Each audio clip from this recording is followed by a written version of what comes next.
सबों को मेरी और कारीमाटी पेरिस की ओर से इशू सहाय। मेरा नाम है क्रिस स्वीटी रानी लुगुन।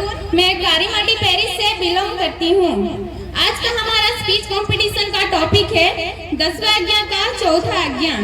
आप सभी बाइबल में पढ़े होंगे कि इस्राएलियों को जब मिस्र देश से निकाल दिया गया तब उनके पास कोई नियम कानून नहीं था, इसलिए परमेश्वर ने मूसा नबी के द्वारा उनको 10 आज्ञा दिया। अगर हम 10 आज्ञा की बात करें तो 10 आज्ञा में पहले आज्ञा से चौथा आज्ञा जो कि परमेश्वर से जोड़ी थे और 5वां आज्ञा से 10वां आज्ञा जो कि हमारे परिवार से जुड़ी थे।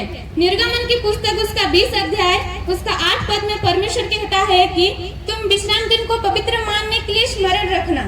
हम सभी बाइबल में पढ़े हैं कि जब परमेश्वर ने सृष्टि की रचना की तब उसने 6 दिन में ही अपने सारे काम और कार्यों को करके खत्म किया और 7वें दिन को उसने आशीष दिया और 7वें दिन को उसने विश्राम का दिन ठहराया। परमेश्वर कहता है कि तुम मेरे विश्राम दिन का पालन करो। परमेश्वर कहता है कि तुम मेरा विश्राम दिन को पवित्र रखना और अपने लिए विश्राम दिन को खुशी का दिन ठहराना। हम देखते हैं कि पूरी दुनिया में संडे को छुट्टी का दिन माना जाता है। अगर हम इसकी बात करें तो देखेंगे हमारे हफ्ते में होते हैं 7 दिन और हमारे हफ्ते का पहला दिन होता है सोमवार का। सोमवार से लेकर शनिवार ये होते हैं हफ्ते के 6 दिन और 7वां दिन होता है हमारा संडे जो कि हमारा छुट्टी है। हफ्ते में सिर्फ एक ही दिन आता है छुट्टी का, इसलिए परमेश्वर कहता है कि तुम विश्राम दिन को पवित्र मानने के लिए स्मरण रखना और अपने काम कार्यों में व्यस्त होकर कहीं से भूल न जाना। पर हम लोग आजकल क्या करते हैं? आजकल हम लोग अपने काम काज में इतने व्यस्त हो गए हैं कि हम परमेश्वर को याद ही नहीं करते हैं। और परमेश्वर कहता है कि तुम अपने जीवन में मुझे पहला स्थान देना। क्या हम लोग अपने जीवन में परमेश्वर को पहला स्थान देते हैं?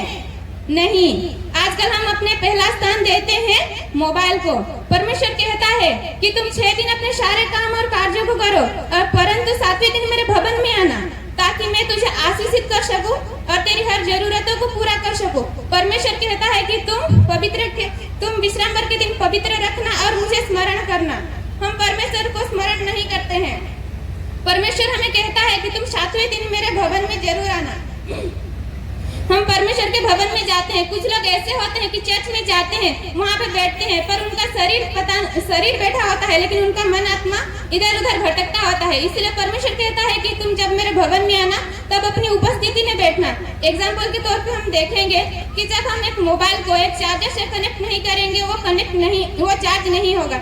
इसी तरह से जब तक हम परमेश्वर की आज्ञा वचन और प्रतिज्ञा को नहीं सुनेंगे नहीं मानेंगे तब तक हम परमेश्वर से जोड़ित नहीं हो सकते हैं। इसलिए मसीह में प्रिय मेरे भाई और बहनों, मैं आप सभी को कहना चाहती हूँ कि आप दिन में परमेश्वर को कम से कम एक बार जरूर याद करें और विश्राम भर को पवित्र रखने के लिए ना भूलें और अपने 6 दिन को सुख और आनंद से कटें। आमीन। धन्यवाद। जोरदार तालियां मार दें।